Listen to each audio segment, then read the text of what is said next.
नमस्कार, प्रांजल ज्ञान गंगा में आप सभी का स्वागत है। आप संक्षिप्त महाभारत में दुष्यंत और शकुंतला का गांधर्व विवाह सुन रहे थे।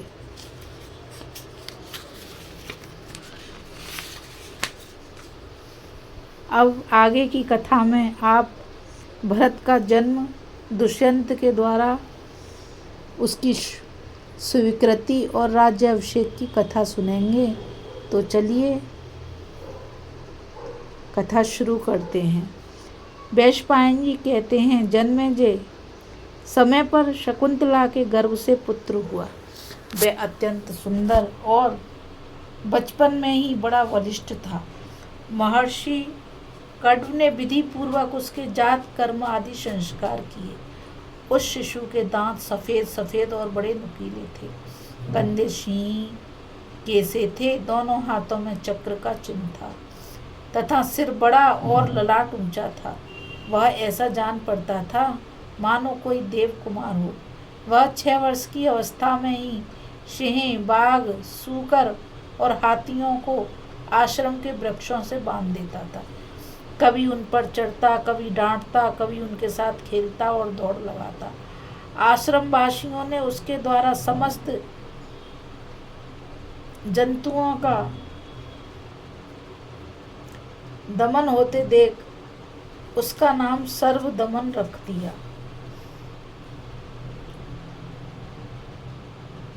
वह बड़ा विक्रमी, ओजस्वी और बलवान था। बालक के अलौकिक कर्म देखकर महर्षि कण्व ने शकुंतला से कहा, अब यह युवराज होने के योग्य हो गया है।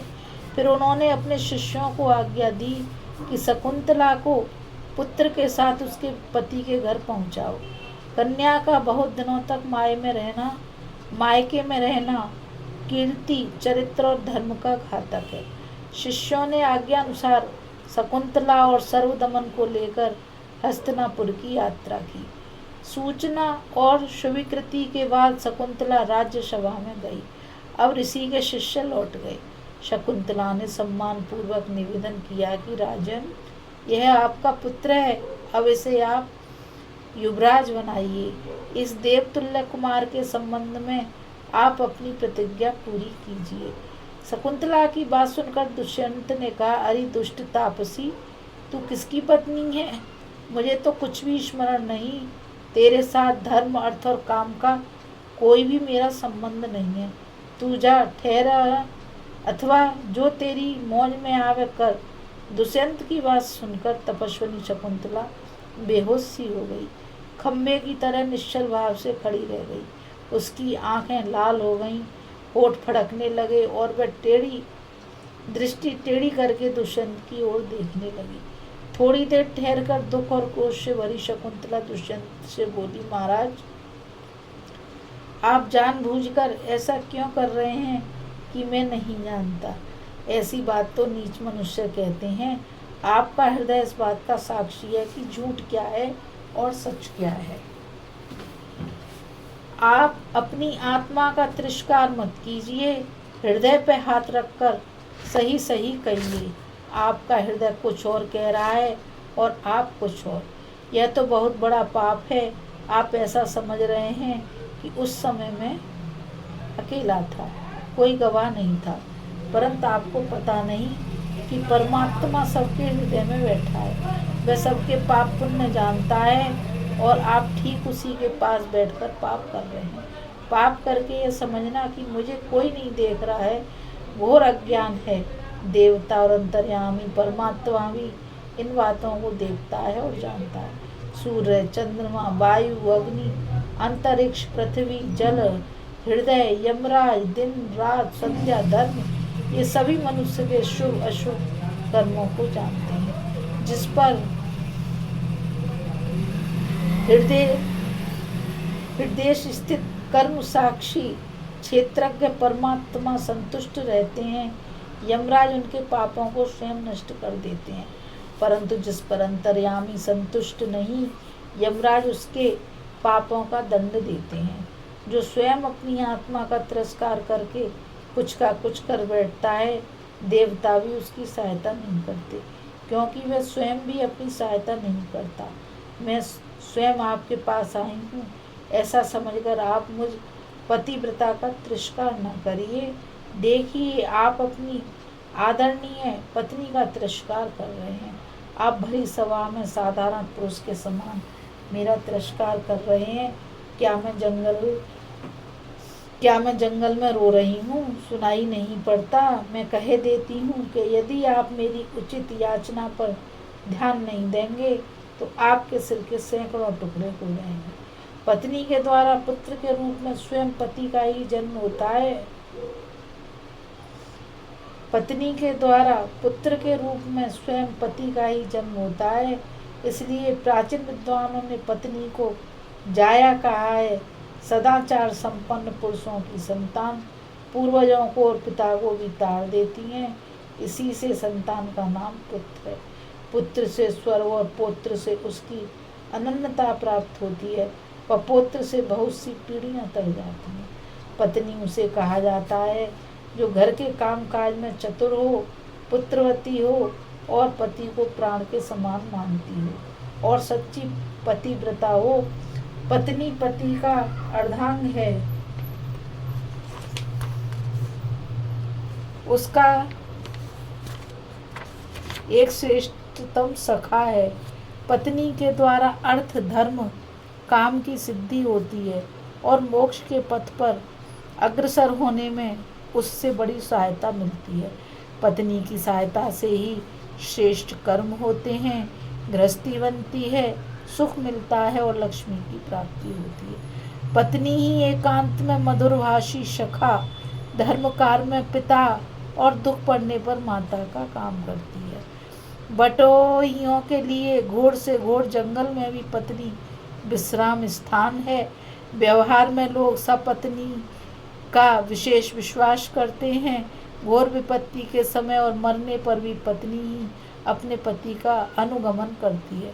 पति के सुख के लिए स्त्रियां सती हो जाती हैं और स्वर्ग में पहले ही पहुंचकर पति का स्वागत करती हैं। विवाह का सही उद्देश्य है और विवाह का यही सही उद्देश्य है। इस लोक और परलोक में पत्नी जैसा सहायक और कौन है? पत्नी के गर्भ से उत्पन्न पुत्र दर्पण में दीख पड़ते मुख के समान है। भला उसे देखकर कितना आनंद होता है। रोग से और मानसिक जलन से व्याकुल पुरुष अपनी पत्नी को देखकर आह्लादित हो जाता है। इसी से क्रोध आने पर भी पत्नी का अप्रिय नहीं किया जाता है, क्योंकि प्रेम, प्रसन्नता और धर्म उसी के अधीन है। अपनी उत्पत्ति भी तो स्त्रियों के द्वारा ही होती है। ऋषियों में भी ऐसी शक्ति नहीं कि बिना पत्नी के संतान उत्पन्न कर सकें। अपने धूल से लथपथ पुत्र को भी हृदय से लगाने में जो सुख मिलता है, उससे बढ़कर और क्या है। आपका पुत्र स्वयं आपके सामने खड़ा है और प्रेम भरी दृष्टि से देखता हुआ आपकी गोद में बैठने के लिए उत्सुक है। इसका तिरस्कार क्यों कर रहे हैं? चींटियां भी अपने अंडों का पालन करती हैं, उन्हें फोड़ती नहीं। आप इसका पालन पोषण क्यों नहीं करते? पुत्र को हृदय से लगाने पर जैसा सुख होता है, वैसा सुकोमल वस्त्र, पत्नी अथवा जल के स्पर्श से नहीं होता। यह पुत्र आपका स्पर्श करे। राजन, मैंने इस पुत्र को 3 वर्ष तक अपने गर्भ में धारण किया है। यह आपको सुखी करेगा। इसके जन्म के समय आकाशवाणी ने कहा कि यह बालक 100 अश्वमेध यज्ञ करेगा। जात कर्म के समय जो वेद मंत्र पढ़े जाते हैं, वे सब आपको मालूम हैं। पिता पुत्र को अभिमंत्रित करता हुआ कहता है, तुम मेरे सर्वांग से उत्पन्न हुए हो।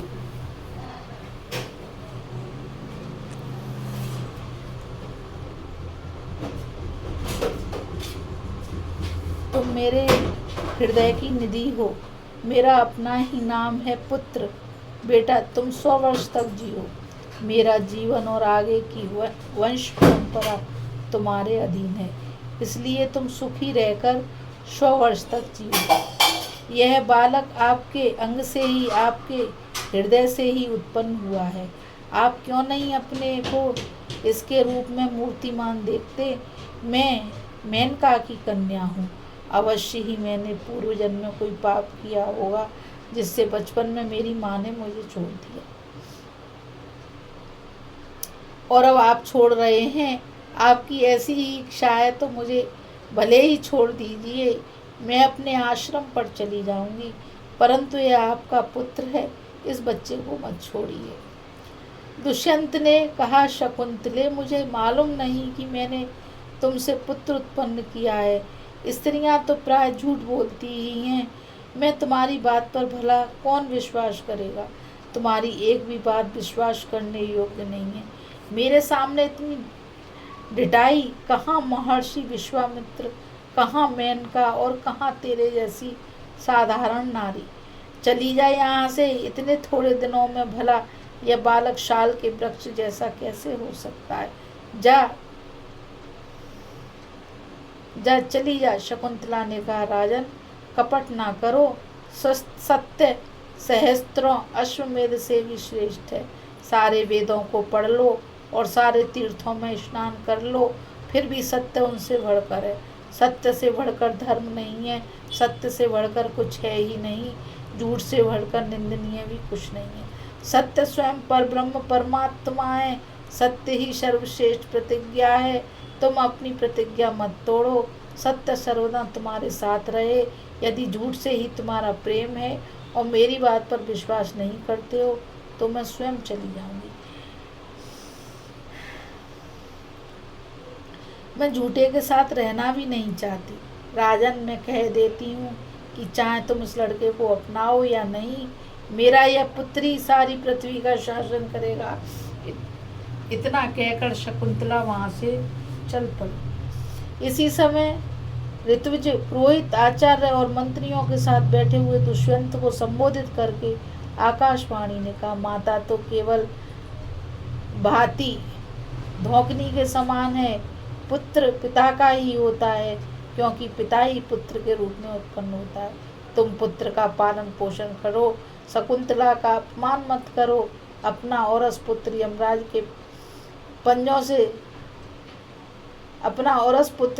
के पंजों से छुड़ा लेता है। सचमुच तुम्ही ने इस बालक का गर्भाधान किया है।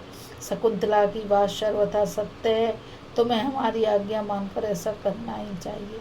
तुम्हारे भरण पोषण के कारण ही इसका नाम भरत होगा। आकाशवाणी सुनकर दुष्यंत आनंद से भर गए।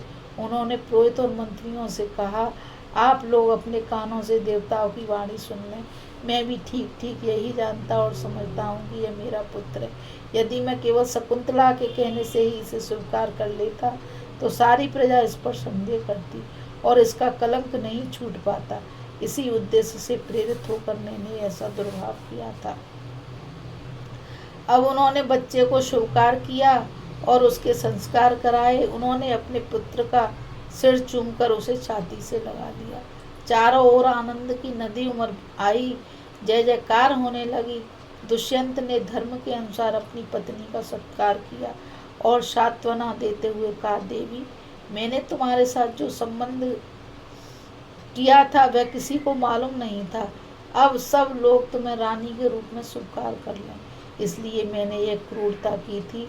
लोग समझने लगते हैं कि मैंने मोहित होकर तुम्हारी बात स्वीकार कर ली है। लोग मेरे पुत्र के युवराज होने में भी आपत्ति करते। मैंने तुम्हें अत्यंत क्रोधित कर दिया था, इसलिए तुमने प्रणय कोपवश मुझसे जो अप्रिय वाणी कही है उसका मुझे कुछ भी विचार नहीं है। हम दोनों एक दूसरे के प्रिय हैं। इस प्रकार कहकर दुष्यंत ने अपनी प्राण प्रिया को वस्त्र भोजन आदि से संतुष्ट किया। समय पर भरत का युवराज पद पर अभिषेक हुआ। दूर दूर तक भरत का शासन चक्र प्रसिद्ध हो गया। उसने राजाओं को जीतकर वशवर्ती बना लिया, वंशवर्ती नहीं वशवर्ती बना लिया और संत संपत्त धर्म का पालन करके अनुत्तम यश लाभ किया। वह सारी पृथ्वी का चक्रवर्ती सम्राट हुआ। उसने इंद्र के समान अनेकों यज्ञ किए। महर्षि कड्व ने भरत से गोवितत नामक अश्वमेध यज्ञ कराया। उसमें यों तो सभी ब्राह्मणों को दक्षिणा दी गई थी, परंतु महर्षि कड्व को सहस्त्र पद्म मोहरें दी गई थीं। भरत से ही इस देश का नाम भारत पड़ा और वे ही भरतवंश के प्रवर्तक हुए। उन्हीं के नाम से पहले के और पीछे के राजा भारत नाम से प्रसिद्ध हुए। उनके वंश में अनेकों ब्रह्मज्ञानी राजर्षि हुए, जिनके नाम गिनाने भी कठिन है। मैं मुख्य मुख्य सत्यनिष्ठ और शीलवान राजाओं का ही वर्णन करता हूँ। इस कथा में बस इतना ही।